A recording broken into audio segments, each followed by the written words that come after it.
Hello students. In last video I explained you merits and demerits of retained earnings, and today topic is global depository receipts, that is GDR. It is also the आपका honors fund and that is long term source of financing. Global depository receipts are issued against issue of equity shares in the global market. Students जो GDR है ये issued होता है against the आपका issue of equity shares in the global market, that is in the whole world. These are indirectly equity offering, ये equity offering है. The equity shares issued against GDR are held by an international bank called depository. Student जो equity shares हैं जो issued होते हैं against GDR के, तो ये हेल्ड किए जाते हैं by an international bank. International bank इनको होल्डिंग करता है एंड कॉल्ड डिपोजिटरी, जिसको हम डिपोजिटरी कहते हैं. Companies issue dividend notice reports etcetera regarding these shares to the आपका बैंक ओनली. जो कंपनी है who want to issue these आपका GDR तो इशूज द आपका डिविडेंड नोटिस भी इशूड करेगी एंड जो रिपोर्ट्स है वो सब जो है बैंक को इशूड करना होगा. These shares are called depository shares, और इन शेयर्स को हम डिपोजिटरी शेयर्स बोलते हैं. The holders of these shares do not get voting rights. Student you know very well कि इक्विटी शेयर होल्डर्स हैविंग आपका voting rights, but GDR holders have no voting rights. The capital contributed by these shares in dollars, जो capital contribute होती है वो dollars में होती है. That is why these are called dollar denominated instrument. This is the another name of GDR, dollar denominated instruments. The global depository receipts were introduced by the city bank in 1990. जो global depository receipts were introduce सबसे पहले जो 1990 में issued किया था by the आपका city bank. These are the features of GDR. The capital collected from the issue of GDR is in foreign currency. जो capital collected होती है वो फॉरेन करेंसी में होती है. The issue price of GDR is fixed on the basis of investors response. Investors के response के according जो प्राइस है GDR का that must be fixed, that should be fixed. No voting rights are given to holders of GDR holders का कोई भी voting rights नहीं होता इन द आपका पार्टिसिपेट और डिसीजन मेकिंग इन द आपका firm. GDRs are easily transferable at the stock exchange पर easily transferable है GDR. Whenever you need to आपका cash then you can sold off your GDR. The first Indian company to issue GDR was Reliance industries.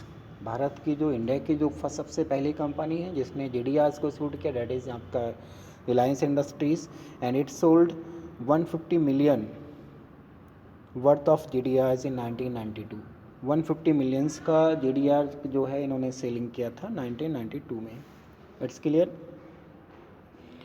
Now second source of funds is American Depository Receipts, that is ADR, and it's also the honors fund and that is the long term source of finance. And ADR is just like a GDR except that it can be issued to a citizen of USA only. Students, it is just like आपका GDR but there is a little difference कि ADR issued only USA citizens and it can be listed in the US stock exchange. और ये सिर्फ stock exchange USA के stock exchange में ही listed होती है.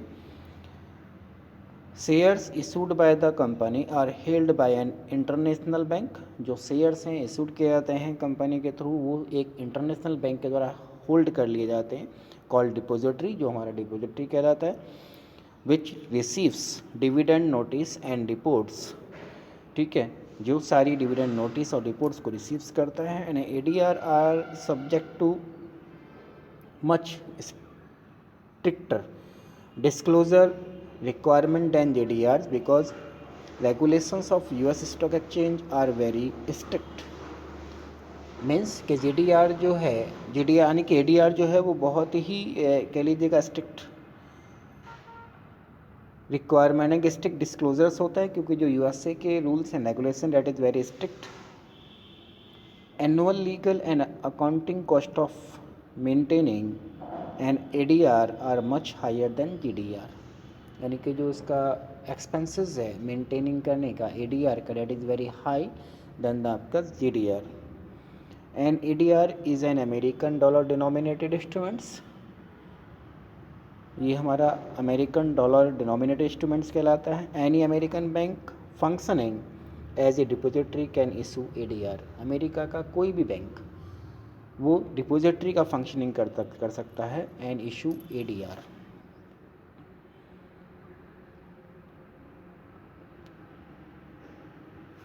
Next is IDR, that is also owners fund and long term source of financing. And IDR is also like GDR except that is issued to citizen of India. ये भी बिल्कुल ADR की तरह है IDR, लेकिन एक there is a little difference कि it is issued only आपका Indian citizen. Through IDR foreign companies raise funds from Indian market. यानी कि from this securities, with the help of these securities जो फॉरेन कंपनीज हैं can raise the funds from Indian market. वो Indian market से funds को raise कर सकती हैं. These foreign companies, the foreign companies IDRs will deposit shares to N आपका Indian depository. जो फॉरेन कंपनी है हु वांट टू इशूड आपका IDR, they deposit shares to Indian depository. किसी भी इंडियन जो आपका बैंक है उसमें डिपॉजिटरी करे, यानी कि डिपॉजिट करेगा. The depository issues receipt to investors in India. जो डिपॉजिटरी है वो इशूज़ करेगा receipt to investors in India against these shares. यानी कि इन शेयर्स के अगेंस्ट जो रिसीविंग प्रोवाइड कराएगा. Standard chartered bank, standard chartered bank was the first global company to file for an issue of IDR in India. India में सबसे पहले IDR जो इशूड किया था वो आपका स्टैंडर्ड चार्टर्ड बैंक ने किया, मतलब किया था as a depository. Next topic is eligibility of companies to issue IDR. यानी कि कौन कंपनी इस IDR को इशूड कर सकती है. What is the formalities, what is the आपका मिनिमम कह लीजिएगा एलिजिबिलिटी. तो first eligibility is the issuing company must be listed in the home country and is not prohibited to securities by any regulatory authority. सबसे पहले वो company अपने home country में listed होनी चाहिए और उस पर किसी भी प्रकार का कोई भी रेगुलेटर अथॉरिटी का उस पर कोई स्ट्रिक्ट यानी कि रेस्ट्रिक्शंस ना लगी हो. Second is it has net tangible asset of at least 3 crore in 3 years continuously. मतलब 3 ईयर्स तक लगातार उसकी 3 करोड़ टेंजिबल एसेट रही हो. And it must have net worth of ₹1 crore in each preceding 3 years.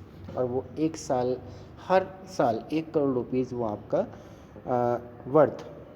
Net worth उसके पास अवेलेबल हो. Reservation in IDR issues, at least 50% of issue is to be allotted to qualified institutional buyers. जितना भी IDR issued होता है students, उसका 50% तो जो इंस्टीट्यूशनल क्वालिफाइड इंस्टीट्यूशन है उनके लिए होता है. 30% of issues to the retail individuals investors. 30% जो रिटेल इंडिविजुअल इन्वेस्टर्स के लिए होता है. And balance 20% of the issue to non institutional investors and employees. तो these are the reservation of IDR.